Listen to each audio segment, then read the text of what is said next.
Hello दोस्तों, मैं हूं नीरज और आप देख रहे हैं स्टडी कॉमर्स।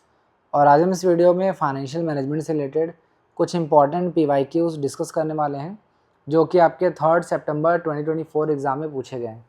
इस लेक्चर में हम दोनों शिफ्ट के क्वेश्चन एक साथ करने वाले हैं, तो आप कॉपी पेन निकाल लो और जो भी मैं एक्स्ट्रा इन्फॉर्मेशन आपको प्रोवाइड कराऊँगा वो आप साथ के साथ नोट भी कर सकते हो। तो आइए क्वेश्चन डिस्कस करते हैं। फर्स्ट क्वेश्चन कह रहा है, Which of the following is not the assumption of Baumol model of cash management? आपको बताना है कि दिए गए ऑप्शन में से कौन सा बॉमल मॉडल का अजम्पशन नहीं है। और आप सभी को पता है कि बॉमल मॉडल कैश मैनेजमेंट के बारे में बात करता है। तो सबसे पहले कैश मैनेजमेंट के बारे में कुछ समझ लेते हैं। कैश, आपको पता ही होगा कि कैश एक फर्म की लिक्विडिटी के बारे में बताता है और कैश करंट एसेट का भी पार्ट होता है। ये सारी चीज़ें आपको पता है। आपको ये पता होना चाहिए कि कैश मैनेजमेंट की ज़रूरत ही क्यों है।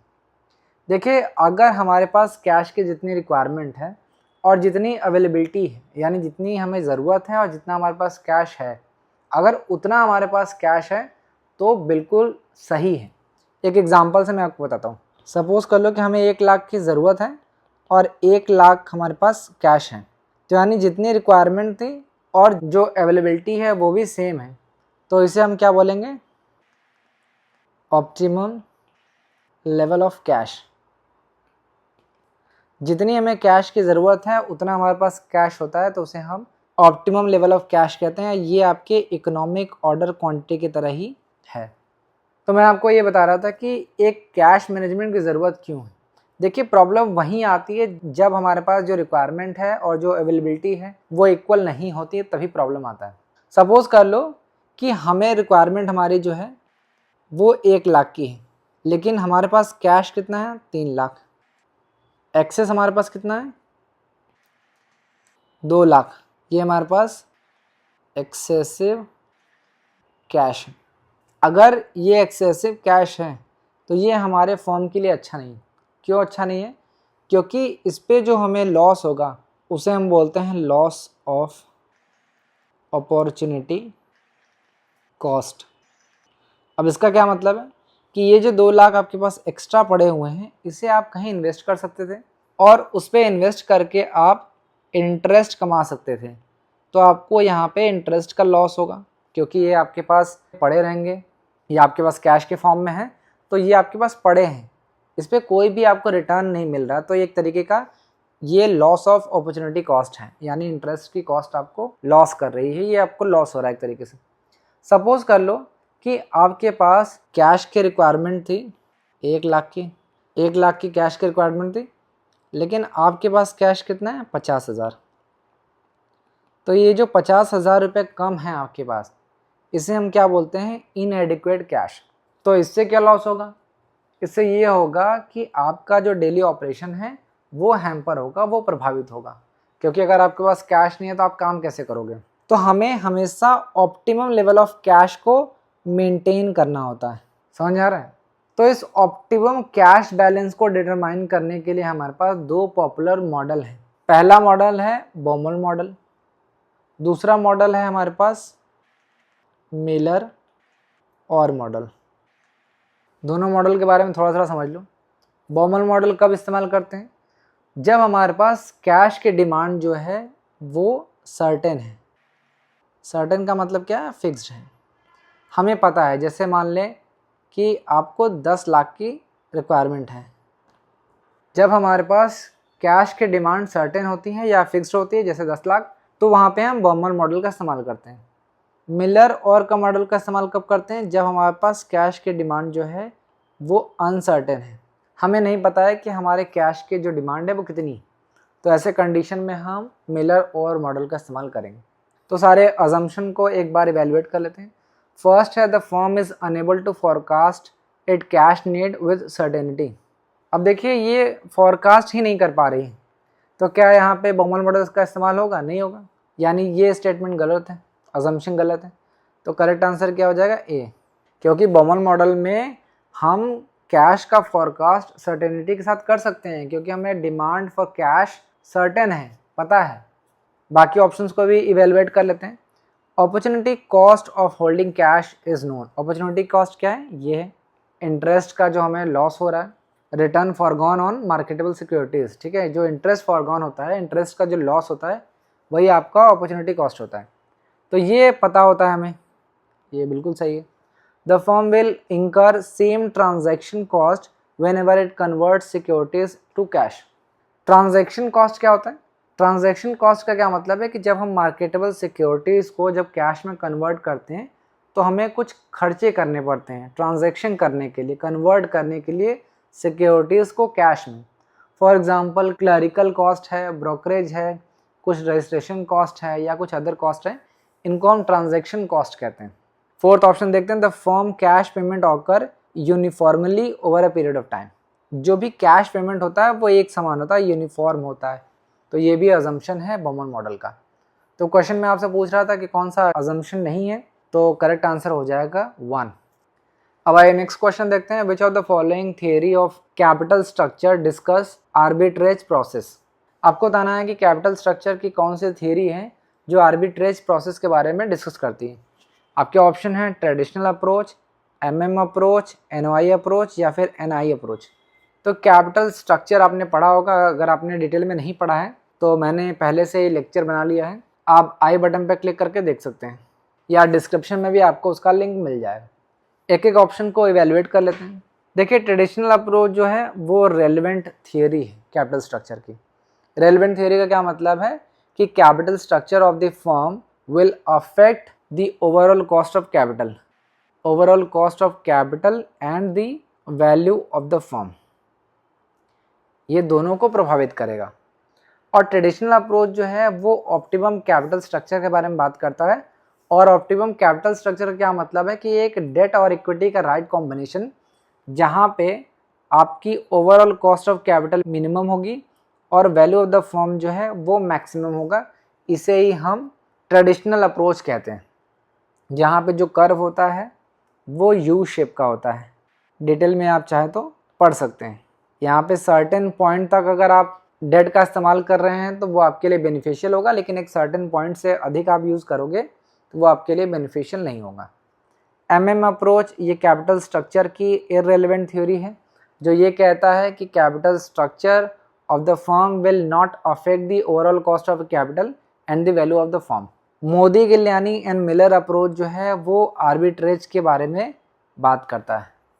आर्बिट्रेज प्रोसेस का क्या मतलब है कि एक ऐसा act of buying and selling जिसमें हम एसेट और सिक्योरिटीज़ को एक मार्केट से जहाँ पे लोअर प्राइस होती है वहाँ से ख़रीदते हैं और उसे दूसरे मार्केट में सेल कर देते हैं विथ हाई प्राइस। तो लॉन्ग टर्म में होता क्या है कि ये जो इक्विलिब्रियम है वो रिस्टोर हो जाता है, इसे ही हम आर्बिट्रेज प्रोसेस कहते हैं।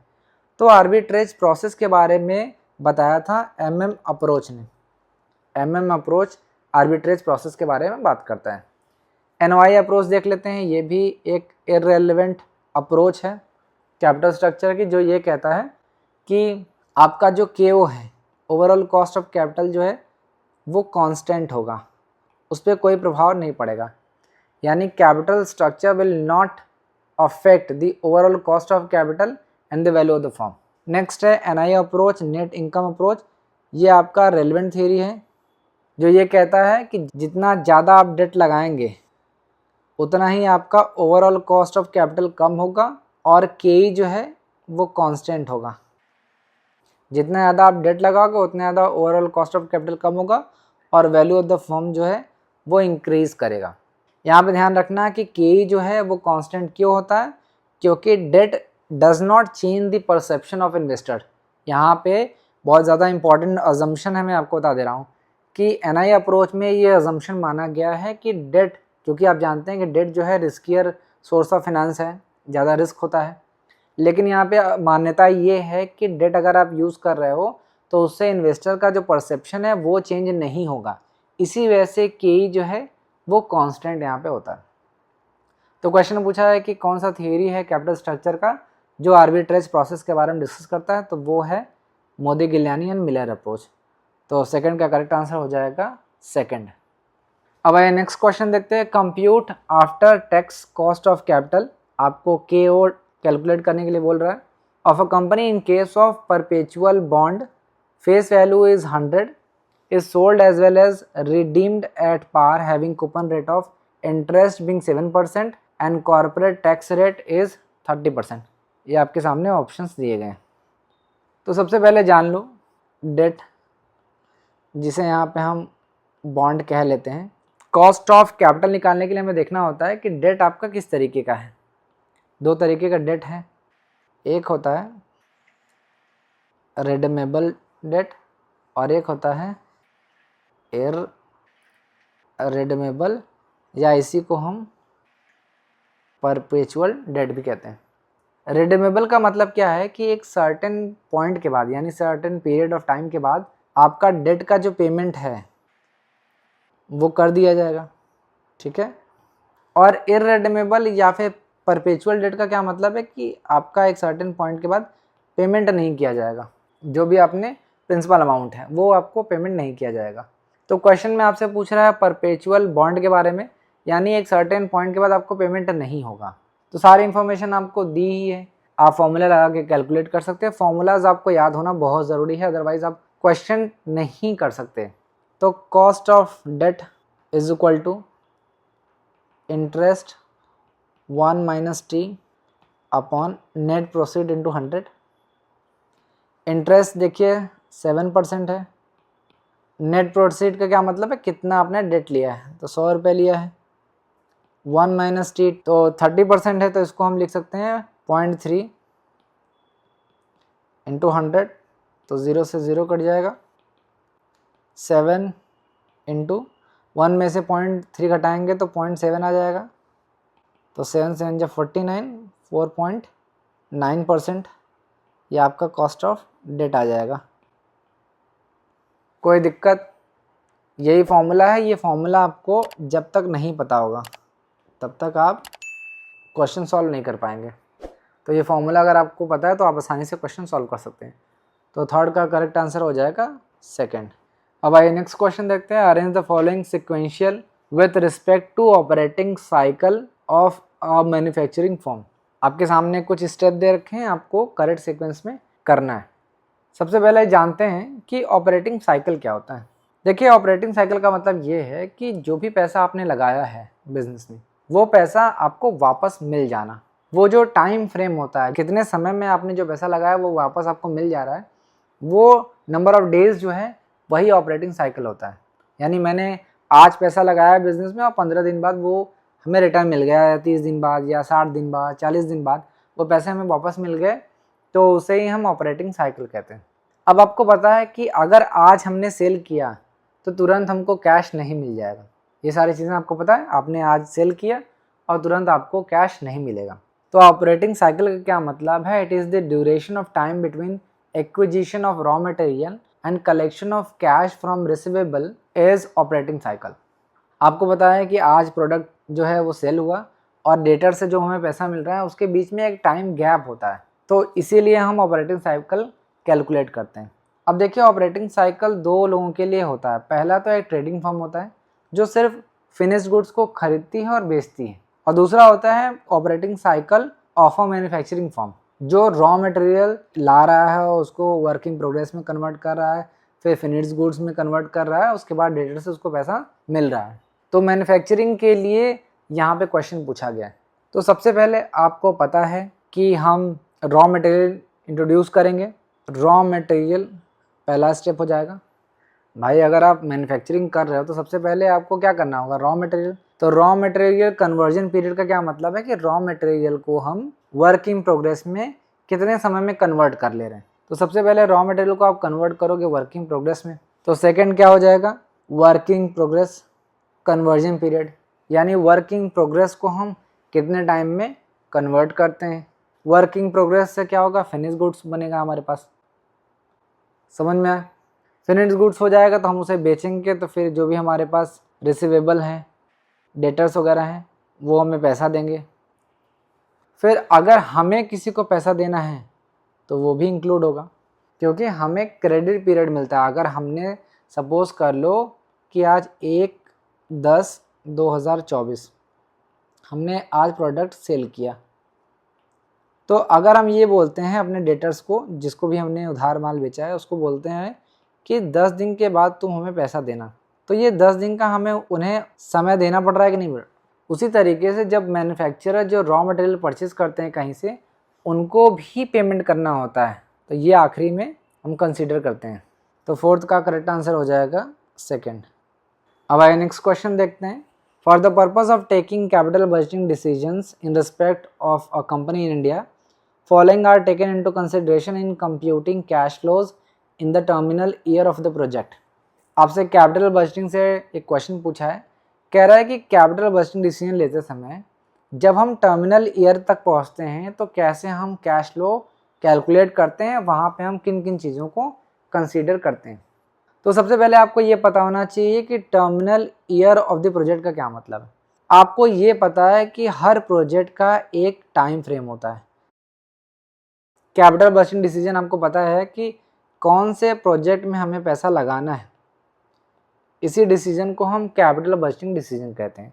फॉर एग्जांपल हमें प्रोजेक्ट ए में पैसा लगाना है और ये जो प्रोजेक्ट ए है वो 5 साल में कंप्लीट होगा, तो ये जो आखिरी साल होगा, 5th ईयर जो होगा, इसे ही हम टर्मिनल ईयर कहते हैं। टर्मिनल ईयर का क्या मतलब है कि प्रोजेक्ट का वो आखिरी साल जिसमें प्रोजेक्ट जो है वो कैश फ्लो जनरेट करना स्टार्ट कर देता है, पैसा बिजनेस में आना स्टार्ट हो जाता है, उसे ही हम terminal year of the project कहते हैं। तो उस टाइम पे हम कैश फ्लोज को कैलकुलेट करते हैं। तो किन किन चीज़ों को हम ध्यान में रखते हैं वो मैं यहाँ पे आपको बताता हूँ। सारे ऑप्शंस को साथ के साथ इवेलुएट भी कर लेते हैं। पहला है tax loss on short term capital gain. Short term capital gain पे अगर आपको लॉस हो रहा है तो उसे हम कंसीडर करते हैं। क्यों कंसीडर करते हैं? क्योंकि हम एक सपोज कर लो कि एक कंपनी है, उसके पास 2 एसेट हैं, एक एसेट से उसको लॉस हो रहा है, एक एसेट से प्रॉफिट हो रहा है। सपोज कर लेते हैं एसेट ए है, इसको बेच के 1 लाख रुपए का उसको प्रॉफिट हुआ है। एसेट बी है, उससे 40,000 का इसको लॉस हो गया है, तो इसको हम सेट ऑफ कर लेते हैं, तो टोटल प्रॉफिट कितना हो जाएगा? 60,000। तो इसका मतलब है कि शॉर्ट टर्म कैपिटल गेन पे जो टैक्स लॉस होता है उसको हम सेट ऑफ कर सकते हैं, सेट ऑफ कर सकते हैं किसी दूसरे गेन से। तो यहाँ पे ए वाला जो ऑप्शन उसको कंसीडर करेंगे। नेक्स्ट है tax loss on short term capital loss, इसको हम कंसीडर नहीं करते हैं। नेक्स्ट है release of net working capital. तो release of net working capital का क्या मतलब है कि देखिए प्रोजेक्ट के जो एंड होता है जिसे हम टर्मिनल ईयर कहते हैं, प्रोजेक्ट के एंड में वर्किंग कैपिटल की ज़रूरत है आपको? नहीं है। तो ऐसे में होता क्या है कि उस कैश को या जो नेट वर्किंग कैपिटल है उसको हम रिलीज कर देते हैं या कैश में कन्वर्ट कर देते हैं, और इसे हम कैश इनफ्लो ट्रेड करते हैं in the final year of the project. तो ये एक तरीके का हमारे पास कैश इनफ्लो है, तो इसको भी हम कंसिडर करते हैं। नेक्स्ट है tax saving on short term capital loss. Short term capital loss में हमें टैक्स सेविंग होता है, तो इसे हम कंसिडर करते हैं। टैक्स सेविंग कैसे होता है ये मैं आपको बता देता हूँ। सपोज कर लीजिए कि आपका ये जो प्रॉफिट है ये 60,000 पे 30% आपको टैक्स देना पड़ेगा, तो जाहिर सी बात है टोटल टैक्स कितना हो गया? 18,000। ये है विथ एडजस्टमेंट, यानी आपने लॉस को सेट ऑफ कर दिया तब आपका टैक्स 18,000 बन रहा है। मान लो कि ये एडजस्टमेंट आप नहीं करते, तब क्या होता? टोटल प्रॉफिट आपका 1 लाख है, तो 1 लाख पे 30% कितना हो जाएगा? 30,000। यानी कि पहले आपका जो विदाउट एडजस्टमेंट है वो टैक्स कितना बन रहा है? 30,000। लेकिन अब आपने 18,000, अगर एडजस्टमेंट आप करते हो तो आपको 18,000 देना पड़ रहा है, तो बचत कितना हो रहा है? 12,000। इसी को हम टैक्स सेविंग कहते हैं। समझ में आ रहा है? तो इसको कंसीडर करते हैं। तो ए, सी और डी जो है वो कंसीडर किया जाएगा while computing cash flow in the terminal year of the project. तो फिफ्थ का करेक्ट आंसर हो जाएगा 1। अब आइए नेक्स्ट क्वेश्चन देखते हैं। Which of the following are assumptions of Gordon's dividend capitalisation model. आपको बताना है कि दिए गए ऑप्शन में से कौन सा गॉर्डन मॉडल का assumption है। तो सबसे पहले आपको ये पता होना चाहिए कि ये क्वेश्चन कहाँ से पूछा है। आप देख लो, डिविडेंड से क्वेश्चन पूछा है, तो डिविडेंड की थियरीज आपको पता होनी चाहिए। एक तो होती हैं रेलेवेंट स्कूल ऑफ थॉट और दूसरा होता है इररेलेवेंट स्कूल ऑफ थॉट। ऐसी थियरी जो डिविडेंड डिस्ट्रीब्यूशन को रेलेवेंट मानती हैं और ऐसी थियरी जो डिविडेंड डिस्ट्रीब्यूशन को इररेलेवेंट मानती हैं। तो इररिलेवेंट थ्योरी कहती है dividend policy will affect the earning per share, और जो इररिलेवेंट है वो बोलती है dividend policy will not affect the earning per share. Irrelevant में आपको पता है एमएम अप्रोच है, एमएम थ्योरी है। रेलेवेंट में मैं आपको नोट करा दे रहा हूँ। इसमें है वॉल्टर्स थ्योरी, जिसको हम वॉल्टर्स मॉडल कहते हैं। दूसरा है गॉर्डन्स मॉडल। तीसरा है ट्रेडिशनल अप्रोच। चौथा है लिंडर मॉडल। तो ये सारी चीज़ें पता होनी चाहिए। अब सारे अजम्पशन देख लेते हैं। गॉर्डन हमें पता है कि ये रेलेवेंट थ्योरी है। पहला है नो टैक्सेस, तो गॉर्डन ने ये अजम्पशन माना था कि कोई भी टैक्स नहीं है, तो ये सही है। नेक्स्ट है कॉस्ट ऑफ कैपिटल, जिसे हम KO कहते हैं, इज़ लेस देन ग्रोथ, तो ये गलत है। ये लेस देन नहीं होगा बल्कि मोर देन होगा। एक्चुअली में क्या होता है कि cost of capital is greater than G, ये करेक्ट है। नेक्स्ट है नो इंटरनल फाइनेंसिंग, तो ये भी गलत है। सिर्फ और सिर्फ रिटेन्ड अर्निंग ही यहाँ पे होता है, कोई भी डेट नहीं होता है, तो ये भी गलत है। कांस्टेंट रिटेंशन, ये भी सही है। कांस्टेंट कॉस्ट ऑफ कैपिटल, ये भी अजम्पशन सही है। इसके अलावा वो फर्म हैज़ परपेचुअल लाइफ, ये भी एक अजम्पशन होता है। तो आपने देखा कि A, D और E ये जो है अजम्पशन है, तो 6 का करेक्ट आंसर हो जाएगा 4।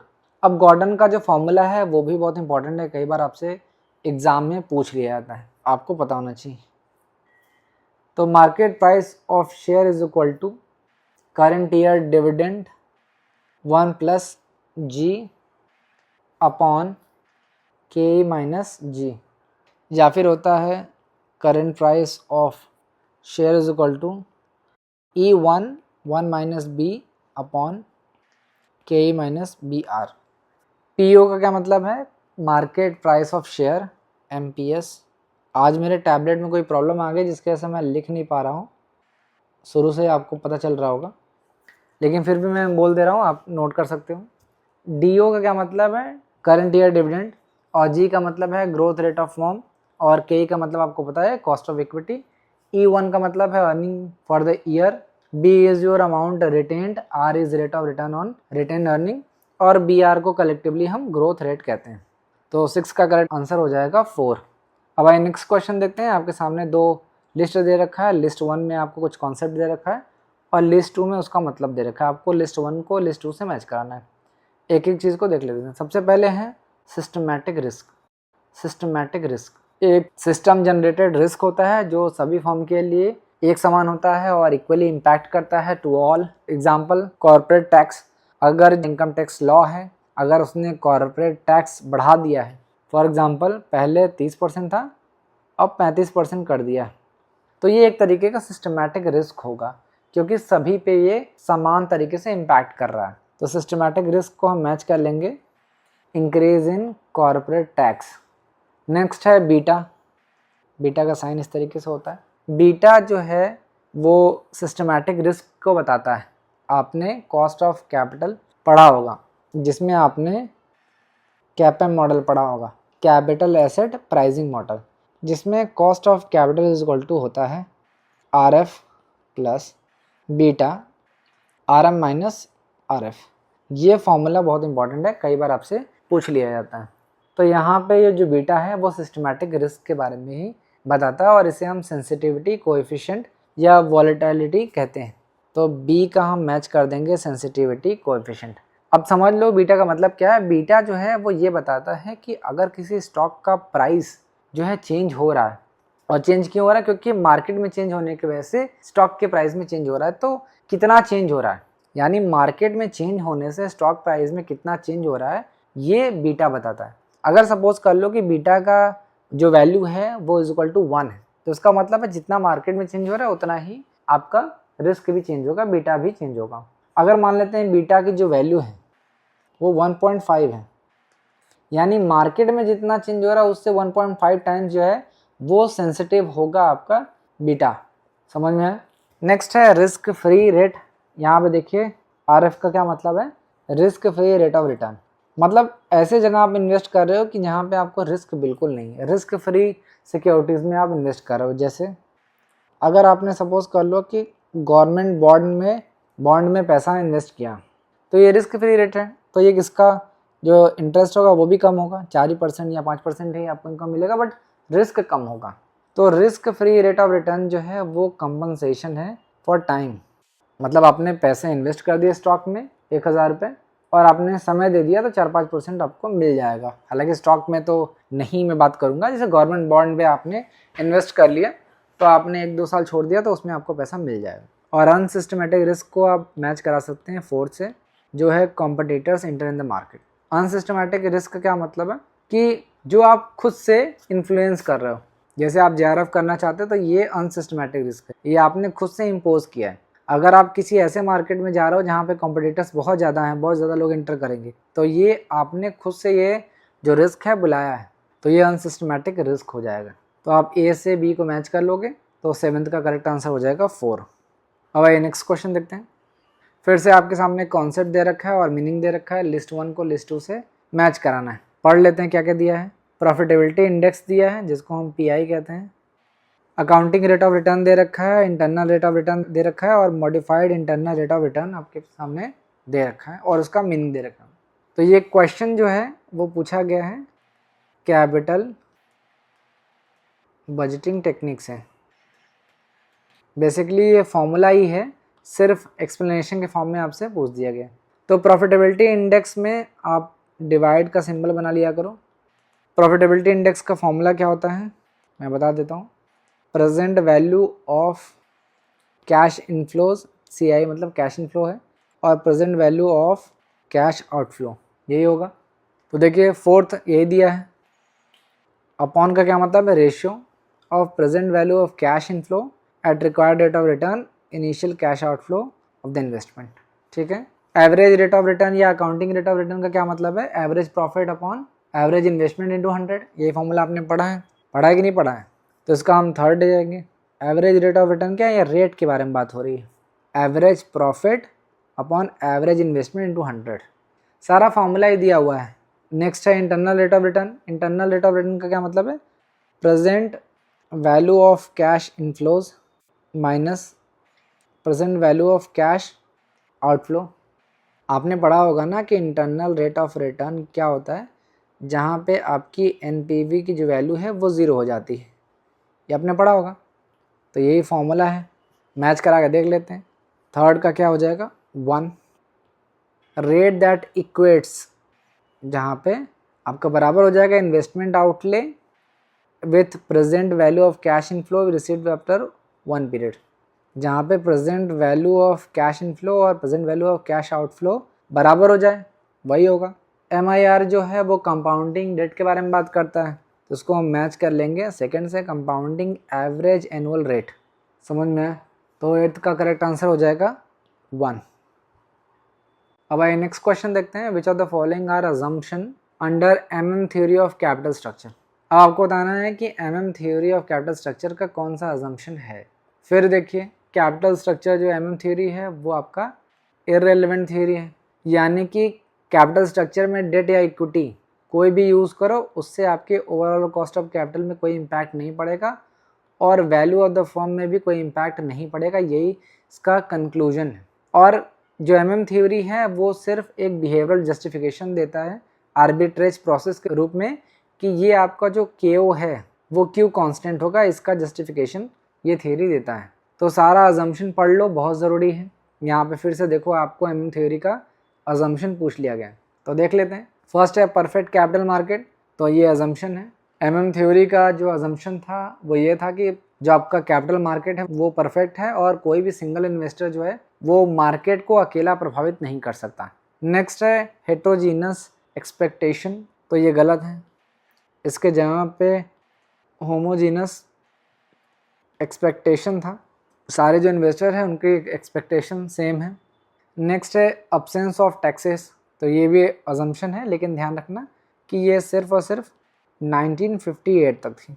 इसके बाद 1963 में जब दूसरी बार MM अप्रोच आई थी तो वहाँ पे इस टैक्सेशन वाले अजम्पशन को हटा दिया गया था, क्योंकि आपको पता है कि 1961 में हमारे पास इनकम टैक्स एक्ट आया था। तो उसके बाद 1963 में जब भी ये MM थ्योरी बनाई गई दोबारा, तो वहाँ पे टैक्सेशन को इंक्लूड कर लिया गया था। लेकिन यहाँ पे हम मान के चलेंगे कि टैक्सेशन नहीं है। नेक्स्ट है इक्विवेलेंट रिस्क क्लास, ये भी अजम्पशन है। इक्विवेलेंट रिस्क क्लास का क्या मतलब है कि जो फर्म्स होंगी उनको एक ही तरीके के रिस्क क्लास में कैटेगराइज कर दिया जाएगा, यानी कि 2 या 2 से अधिक फर्म जो हैं जो कि सेम बिजनेस कर रही हैं, सेम एसेट लगा रही हैं, सेम EBIT है और सेम मार्केट में प्रेजेंट हैं, उनको हम एक तरीके के रिस्क क्लास में इंक्लूड कर देंगे। अब यहाँ पे एक जो बहुत कंट्रोवर्शियल जो टॉपिक है वो ये है कि 100% डिविडेंड पे आउट जो है वो MM थ्योरी में इंक्लूडेड है कि नहीं। मैंने बहुत सारी किताब को खंगाला है, देखा है। IM पांडे की जो फाइनेंशियल मैनेजमेंट की बुक है उसको भी मैंने देखा है। तो यहाँ पे ध्यान रखना कि मैंने कंक्लूजन निकाला है कि ये जो 100% डिविडेंड पे आउट रेशियो है ये आपका जनरल अजम्पशन है।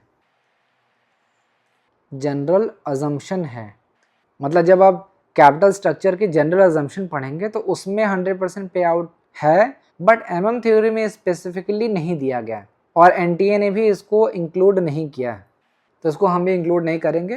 तो 9th का करेक्ट आंसर हो जाएगा फर्स्ट। अब बढ़ते हैं आगे।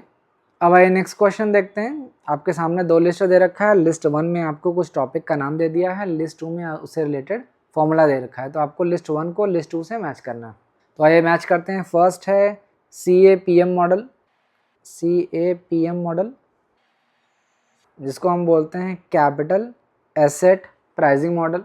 फॉर्मूला क्या है, KE is equal to RF plus beta bracket में RM माइनस RF। KE की जगह पे RE भी लिखते हैं हम, जिसको हम बोलते हैं expected return on equity. First को सेकंड से मैच कर लेंगे। RE is equal to RF plus beta bracket में RM माइनस RF। RE का मतलब क्या है, एक्सपेक्टेड रिटर्न ऑन इक्विटी।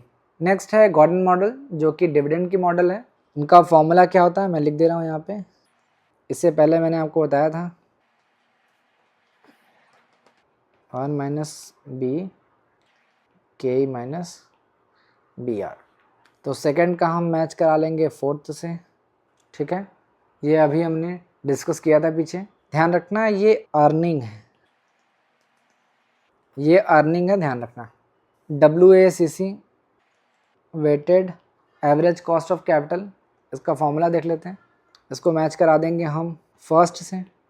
ये फॉर्मूला है, यहाँ पे E देखो, ये आपको इक्विटी के बारे में बात कर रहा है और गामा E जो है वो आपको वेट ऑफ इक्विटी के बारे में बात कर रहा है।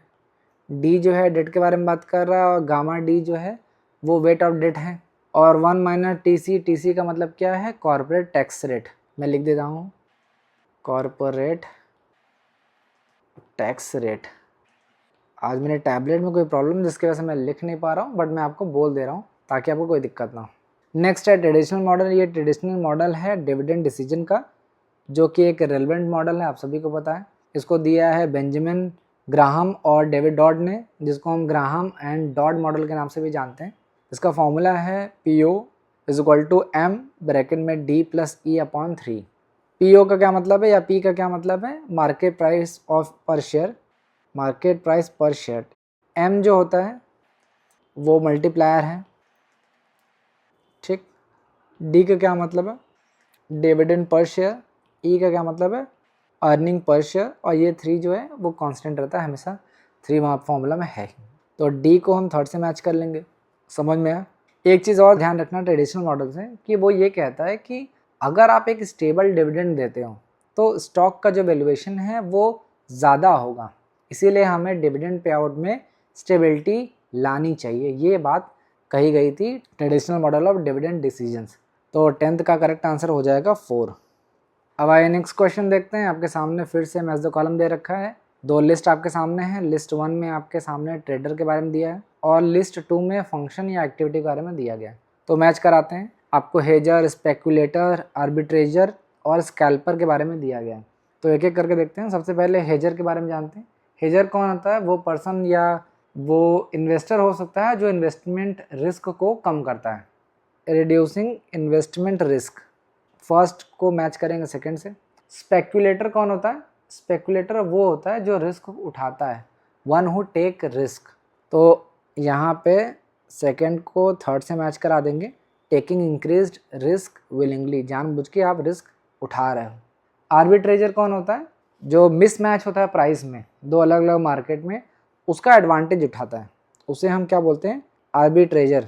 आपने शुरुआत में आर्बिट्रेज प्रोसेस के बारे में पढ़ा था। दो मार्केट है, मार्केट ए और मार्केट बी। मार्केट ए में उसने लोअर प्राइस में खरीदा, मार्केट बी में हायर प्राइस पे उसको बेच दिया। तो ये एडवांटेज लेने वाला पर्सन जो होता है उसे हम आर्बिट्रेजर कहते हैं। स्कैल्पर क्या है? स्कैल्पर भी एक तरीके का ट्रेडर होता है जो बहुत ही शॉर्ट ट्रेड में इन्वॉल्व होता है, ठीक है, बहुत ज़्यादा शॉर्ट ट्रेड करता है, यानी कि कुछ समय के लिए, कुछ सेकंड के लिए वो ट्रेडिंग में अपनी जो पोजीशन है वो होल्ड करता है और उसके बाद वो बेच देता है। और स्कैल्पर का मेन ऑब्जेक्टिव ये होता है कि वो छोटे छोटे ट्रेड करे और स्मॉल गेन अचीव कर सके, ठीक है। और ये फॉरेक्स, स्टॉक, फ्यूचर्स में इन्वेस्ट करते हैं। तो स्कैल्पर कौन होता है? जो कि फ्रिक्वेंटली बाइंग और सेलिंग करता है। जनरली वो कुछ मिनट के लिए या कुछ सेकंड तक के लिए ही वो स्टॉक्स को होल्ड करते हैं, इससे ज़्यादा वो होल्ड नहीं करते। तो 11th का करेक्ट आंसर हो जाएगा 3rd। अब आइए नेक्स्ट क्वेश्चन देखते हैं। Arrange the following steps of securitisation in a correct sequence. आपको कुछ ऑप्शन दे रखा है और आपको कह रहा है सिक्योरिटाइजेशन के जो स्टेप्स हैं उनको सीक्वेंस में आपको करना है।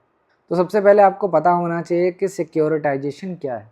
देखिए, सिक्योरिटाइजेशन जो टॉपिक है वो काफ़ी इन डेप्थ है, उसको 2 मिनट किसी क्वेश्चन में डिस्कस करना पॉसिबल नहीं है, फिर भी मैं ब्रीफली आपको समझा देता हूँ। देखिए, सिक्योरिटाइजेशन या डेट सिक्योरिटाइजेशन दोनों का मतलब एक ही है। शॉर्ट में अगर मैं बताऊँ कि सिक्योरिटाइजेशन क्या है, तो जब एसपीवी जो सिक्योरिटीज़ है उसको इशू करता है तो इसे ही हम सिक्योरिटाइजेशन कहते हैं। जब एसपीवी सिक्योरिटी को इशू करता है, सिक्योरिटी को इशू करता है तो इसे ही हम सिक्योरिटाइजेशन कहते हैं। अब एसपीवी को हम एसपीवी और एसपीई भी कहते हैं। इसका क्या मतलब है? एसपीवी का मतलब होता है special vehicle, special purpose vehicle, या फिर स्पेशल पर्पस एंटिटी। ये सारी चीज़ें मैं आपको बताऊंगा कि क्या होता है और एसपीवी जो है सिक्योरिटी को क्यों इशू कर रहा है और इसे सिक्योरिटाइजेशन क्यों कहते हैं, ये मैं आपको बताऊंगा। सबसे पहले एक स्टोरी सुन लो। जैसे बैंक है, बैंक आप सभी को पता है कि वो बोरोवर को लोन देता है और बदले में वो सिक्योरिटीज़ रखता है। सिक्योरिटीज़ इन अ फॉर्म की आपके ज़मीन के जो कागज़ हैं वो उनके पास होते हैं। तो सिक्योरिटाइजेशन की ज़रूरत तब पड़ती है जब बैंक या कोई भी इंस्टीट्यूशंस खुद फाइनेंस की ज़रूरत पड़ जाए उसे। आपको पता है जब बैंक के पास लोन देने के लिए पैसा नहीं होगा तो उसे पैसे की ज़रूरत होगी। और पैसा क्यों नहीं होगा? क्योंकि जब सपोज़ कर लो बैंक के पास पैसे हैं तो वो एक बंदे को लोन दिया, फिर दूसरा बंदा आएगा, तीसरा बंदा आएगा, चौथा बंदा आएगा, ऐसे से वो लोन देता रहेगा। एक टाइम ऐसा आ जाएगा कि जब उसके पास पैसे नहीं होंगे फर्दर लोन देने के लिए, लेकिन उसके पास जो भी मॉर्गेज सिक्योरिटीज़ हैं वो उनके पास होंगी। मतलब एक तरीके से प्रॉपर्टी के पेपर्स उनके पास एज अ सिक्योरिटी रखा होगा। तो बैंक क्या करते हैं कि जब उनके पास ये जो सिक्योरिटीज़ रखी होंगी, जिनको हम बोलते हैं मॉर्गेज बैक्ड सिक्योरिटीज़, जो कि लोन देते समय बैंक सिक्योरिटीज़ अपने पास रख लेती है ताकि सिक्योरिटी बनी रहे, तो उस सिक्योरिटीज़ को वो क्या करती है कि आगे किसी एक सेपरेट एंटिटी को दे देती है, जिसको हम बोलते हैं स्पेशल पर्पस व्हीकल, ठीक है, उसे ये दे देती है। तो हालांकि ये जो पेपर हैं वो तो इलिक्विड एसेट है, मतलब एक तरीके से बहुत सारे लोगों का एक डॉक्यूमेंट है, ज़मीन के कागज़ ये सब, जिनको हम मॉर्गेज पूल कहते हैं, सभी सारे बहुत सारे लोगों का डॉक्यूमेंट होता है। तो वो इलिक्विड एसेट है, उससे बैंक को कुछ फ़ायदा होगा नहीं, तो उसे लिक्विड एसेट में कन्वर्ट करने के लिए, पैसे लाने के लिए वो एक अलग सेपरेट एंटिटी को कांटेक्ट करता है, जिसे हम बोलते हैं एसपीवी। एसपीवी को अपॉइंट करता है और एसपीवी बेसिकली क्या है कि एक एजेंट होता है जो बैंक के बिहाफ पे काम करता है। एसपीवी एक दूसरे एजेंसी को हायर करता है जिसे हम बोलते हैं CRA, जिसका मतलब है क्रेडिट रेटिंग एजेंसी। अब ये क्या करता है कि जो भी मॉर्गेज पूल होता है उसको वो रेटिंग देता है और बदले में पैसा ले लेता है। तो ये जो CRA है जो सिक्योरिटीज़ को अलग अलग कैटेगरीज में कन्वर्ट करता है, जैसे सिक्योरिटीज़ को AAA कैटेगरी में करता है, डबल ए कैटेगरी में करता है और सिंगल ए कैटेगरी में करता है।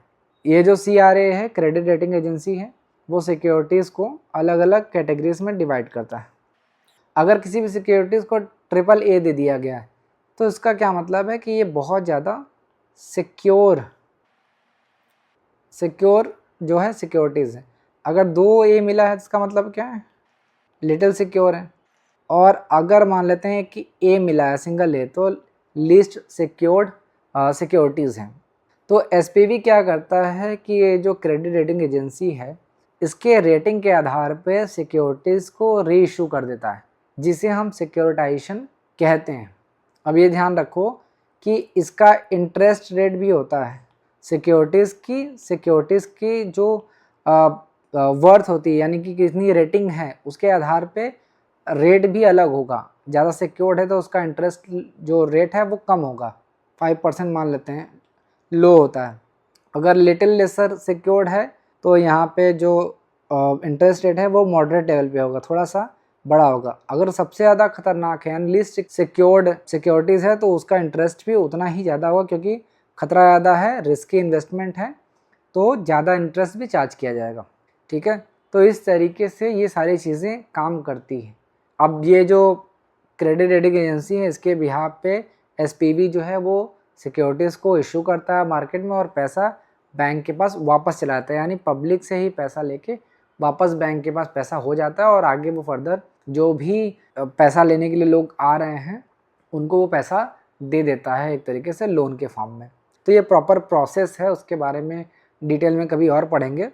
फिलहाल इस क्वेश्चन को सॉल्व करते हैं। और एक चीज़ और ध्यान रखिएगा कि जो सिक्योरिटाइजेशन का जो पायनियर था, यानी जो सबसे पहले स्टार्ट किया था, वो सिटी बैंक था इंडिया में। ठीक है, तो वापस से क्वेश्चन में आते हैं। सबसे पहले सीजनिंग होता है। सीजनिंग का मतलब क्या है कि हमें ये देखना होता है कि जो भी लोन हमसे बैंक से या किसी भी इंस्टीट्यूशन से जो लोन दिया गया है वो कितने टाइम में वो चीज़ें उनको मिल रही हैं, यानी जो भी बोरोवर है वो ऑन टाइम पेमेंट कर रहा है या नहीं कर रहा है, इसे चेक करना ही सीजनिंग कहा जाता है। अगर मान लो कि बोरोवर जो है वो ऑन टाइम पेमेंट कर दे रहा है तो इसे हम कहेंगे कि जो लोन हमने दिया है वो सीजनड है, इसे हम सीजनड लोन कहते हैं। समझ में आया? तो सबसे पहले हम ये देखते हैं कि बोरोवर ऑन टाइम पेमेंट कर रहा है या नहीं कर रहा है, ये आपका पहला स्टेप हो जाएगा।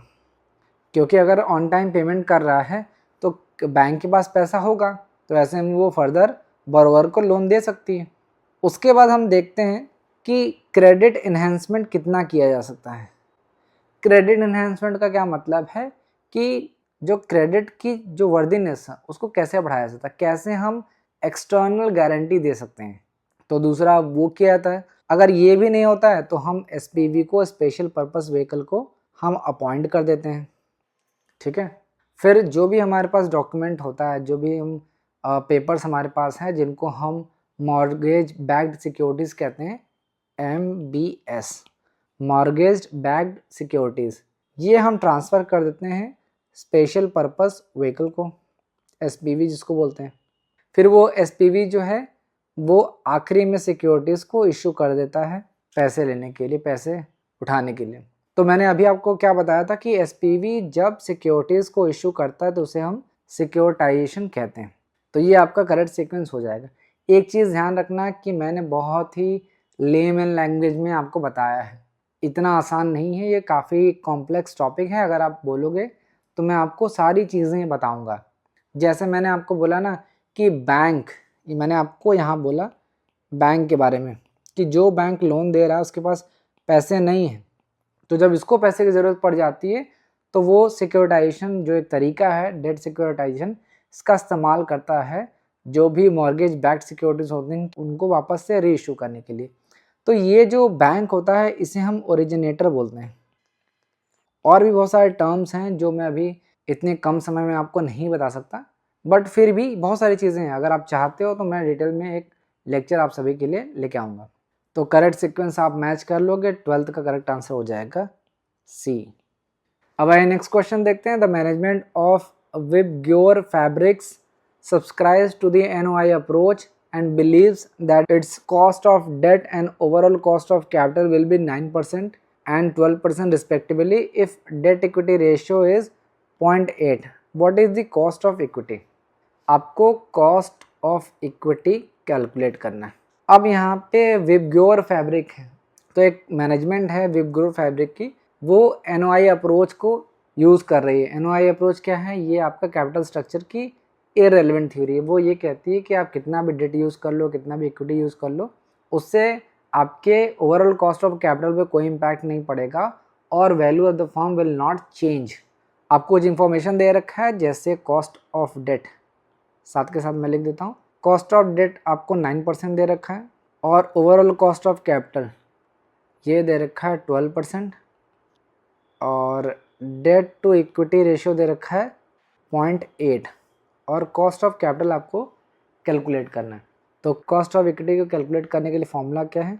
Overall cost of capital plus overall cost of capital minus cost of debt upon equity. तो ओवरऑल कॉस्ट ऑफ कैपिटल 12 आपको दिया ही है, plus overall cost of capital 12% है, कॉस्ट ऑफ डेट जो है वो 9% है और ये है 0.8। कैलकुलेट कर लेंगे 12 प्लस 9 3 12 3 हो जाएगा 0.12 प्लस 8 3 का 24 2.4 हो जाएगा 14.4%। ये आपका कॉस्ट ऑफ इक्विटी कैलकुलेट हो गया। ये फॉर्मूला नोट कर लो, आने वाले टाइम में इस तरीके के क्वेश्चंस आपको पूछे जा सकते हैं। तो 13 का करेक्ट आंसर हो जाएगा 3rd। अब नेक्स्ट क्वेश्चन देखते हैं। According to proposition 2 of Modigliani Miller theory of capital structure which are the following is true. अब देखिए एमएम थ्योरी से एक और क्वेश्चन पूछ दिया है, तो कैपिटल स्ट्रक्चर डिटेल में पढ़ लेना। अगर आपने नहीं पढ़ा है तो आप आई बटन पर क्लिक करके देख सकते हो या डिस्क्रिप्शन में भी आपको उसका लिंक मिल जाएगा। मैंने आपको बताया कि जो एमएम थ्योरी है कैपिटल स्ट्रक्चर की वो इररिलेवेंट है।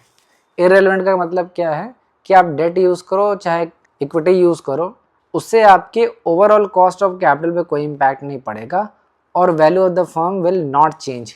ये आपको बताता है एमएम थ्योरी और उसमें एक बिहेवियरल जस्टिफिकेशन भी दिया गया। अब यहाँ पे एमएम थ्योरी की सेकेंड प्रपोजिशन पूछी गई। देखिए 2 प्रपोजिशन दी गई हैं। फर्स्ट प्रपोजिशन जो है वो वैल्यू ऑफ द फर्म के बारे में बात करती है और सेकेंड प्रपोजिशन है वो बात करती है कि जैसे जैसे आप डेट का प्रपोर्शन बढ़ाते रहोगे वैसे वैसे जो कॉस्ट ऑफ इक्विटी है वो भी इंक्रीज होगा। मैं डायग्राम से आपको समझाने की कोशिश करता हूँ। देखिए ये आपका कॉस्ट ऑफ कैपिटल है, ये आपका डेट और इक्विटी रेशियो है। देखिए ये आपका कॉस्ट ऑफ डेट है और ये केओ है। देखो केओ में कोई चेंज नहीं होगा, आपको पता है केओ और केडी जो है वो कांस्टेंट होंगे और जो केई है वो इंक्रीज होगा। इंक्रीज क्यों होगा कि एमएम थ्योरी में ये बताया गया कि जैसे जैसे आप डेट का प्रोपोर्शन जो है वो बढ़ा रहे हो वैसे वैसे जो रिस्क है वो भी बढ़ रहा है। तो आपको पता है कि जब रिस्क बढ़ेगा तो जो भी इन्वेस्टर हैं वो ज़्यादा डिमांड करेंगे, ज़्यादा रिटर्न भी डिमांड करेंगे। इसीलिए आपको पता है कि कम रिस्क करोगे तो कम रिटर्न होगा, ज़्यादा रिस्क होगा तो ज़्यादा रिटर्न होगा। तो यहाँ पे जो इक्विटी शेयर होल्डर्स हैं वो ज़्यादा डिमांड करेंगे, इसीलिए कॉस्ट ऑफ इक्विटी जो है वो ज़्यादा होगा। तो यहाँ पे करेक्ट आंसर हो जाएगा 4। Rate of return expected bye share holders increase with financial leverage. Financial leverage का मतलब क्या है? डेट। जैसे जैसे आप डेट का इस्तेमाल ज़्यादा करते रहोगे वैसे वैसे रिस्क जो है वो भी बढ़ता रहेगा। रिस्क का मतलब क्या है? फाइनेंशियल रिस्क जो है वो बढ़ता रहेगा। इसी तरीके से जो इक्विटी शेयर होल्डर्स के जो एक्सपेक्टेशन है वो भी चेंज हो जाएगा और कॉस्ट ऑफ इक्विटी ज़्यादा डिमांड करेंगे। समझ में आया? अगर नहीं आया तो एक बार और देख लेना। तो 14th का करेक्ट आंसर हो जाएगा 4। अब आइए नेक्स्ट क्वेश्चन देखते हैं। Arrange the steps of capital budgeting process in correct sequence. Capital budgeting process ये बहुत ज़्यादा रिपीटेड क्वेश्चन है, बहुत ही ईजी है, मैं फटाफट कर देता हूँ। सबसे पहले देखिए आप आइडेंटिफिकेशन ऑफ इन्वेस्टमेंट अपॉर्चुनिटी करोगे, यानी कि आप देखोगे कि आपके पास कौन कौन सी अपॉर्चुनिटीज़ हैं, यानी कितने प्रोजेक्ट हैं जिसमें आप इन्वेस्ट कर सकते हो। तो डी आपका पहला हो जाएगा, तो बाकी ऑप्शन देखने की ज़रूरत ही नहीं। आपका फर्स्ट करेक्ट आंसर क्या हो जाएगा? फर्स्ट फिर भी देख लेते हैं। सबसे पहले आपने क्या किया, इन्वेस्टमेंट अपॉर्चुनिटीज़ को आइडेंटिफाई कर लिया। फिर आप करोगे कि इन्वेस्टमेंट प्रपोजल को असेंबल कर लोगे एक तरफ। तो ये फर्स्ट स्टेप हो गया, ये सेकंड हो गया। फिर आप डिसीजन लोगे कि कौन सा प्रोजेक्ट करना है। आप मान लो यहाँ पे मैंने बी प्रोजेक्ट सेलेक्ट कर लिया कि मैं बी प्रोजेक्ट करना है।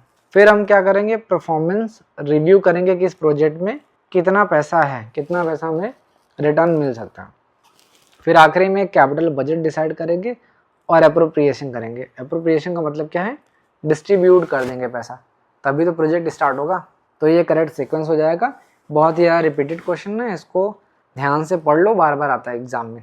तो 15 का करेक्ट आंसर हो जाएगा 1।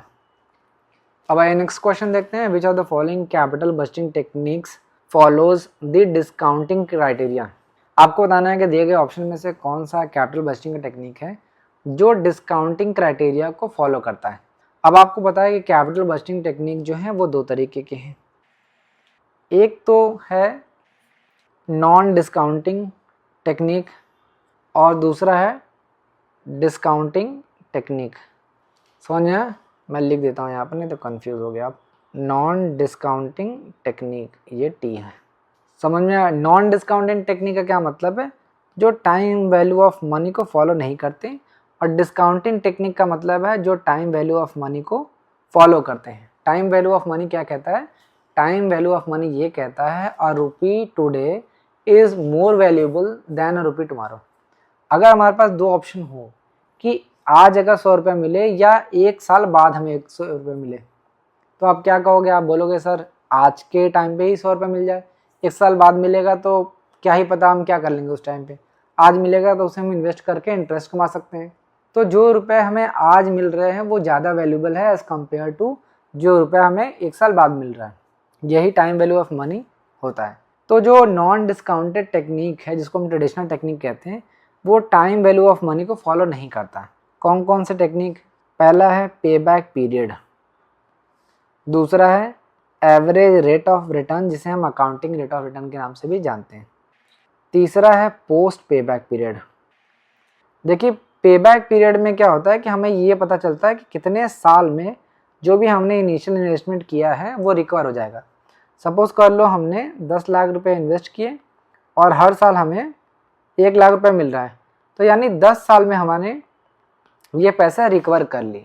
लेकिन पोस्ट पे बैक पीरियड में हमें क्या होता है कि हमें टाइम तो पता होता है ये कितने साल में हम निकाल रहे हैं पैसा, लेकिन वैल्यू भी पता चलती है। जैसे यहाँ पे हमें पता है कि हमने जो 10 लाख रुपए लगाए हैं वो 10 साल में रिकवर हो जाएगा, लेकिन 10 साल बाद क्या होगा ये हमें नहीं पता, और 10 साल के बाद की जो वैल्यू है वो भी यहाँ पे पोस्ट पे बैक पीरियड में हमें पता चल जाती है। तो ये आपका नॉन डिस्काउंटेड टेक्निक है। डिस्काउंटेड टेक्निक की बात करें तो पहला होता है NPV, net present value, second है इंटरनल रेट ऑफ रिटर्न, तीसरा है modified internal rate of return, चौथा प्रॉफिटेबिलिटी इंडेक्स या जिसको हम लोग बोलते हैं BCR, बेनिफिट कॉस्ट रेशियो। तो अब देख लेते हैं कौन कौन सा डिस्काउंटेड टेक्निक है। NPV होता है, बेनिफिट कॉस्ट रेशियो ये प्रॉफिटेबिलिटी इंडेक्स को बोलते हैं, अकाउंटिंग रेट ऑफ रिटर्न तो ये आपका नॉन डिस्काउंटिंग है, इंटरनल रेट ऑफ रिटर्न होता है, पे बैक पीरियड नहीं होता है। तो करेक्ट आंसर हो जाएगा 16 का 3। अब आइए नेक्स्ट क्वेश्चन देखते हैं। According to dividend growth model the cost of capital is equal to. अब देखो ये क्वेश्चन जो है वो डायरेक्ट फॉर्मूला से पूछ दिया गया है कि कॉस्ट ऑफ इक्विटी जब आप कैलकुलेट कर रहे हो तो डिविडेंड ग्रोथ मॉडल का फॉर्मूला क्या है, डिविडेंड ग्रोथ मॉडल के अकॉर्डिंग कॉस्ट ऑफ इक्विटी क्या है। तो यहाँ पे होता है डिविडेंड यील्ड जो आपको डिविडेंड मिला प्लस एक्सपेक्टेड ग्रोथ डिविडेंड, ये आपका फॉर्मूला। ये डायरेक्टली आपको पता होना चाहिए, इसमें कुछ बताने जैसा नहीं है। तो 17 का करेक्ट आंसर हो जाएगा सेकंड। अब आइए आज का लास्ट क्वेश्चन देखते हैं। What is the valuation formula based on Walter's model. Walter's model of dividend आपने पढ़ा होगा, डिविडेंड थियरी के लिए इन्होंने फॉर्मूला दिया था। तो आपको बताना है कौन सा फॉर्मूला सही है। मैं यहाँ पे लिख दे रहा हूँ P is equal to D plus R bracket में E minus D upon K K upon K, या फिर एक और फॉर्मूला है P is equal to D plus E minus D R by K upon के।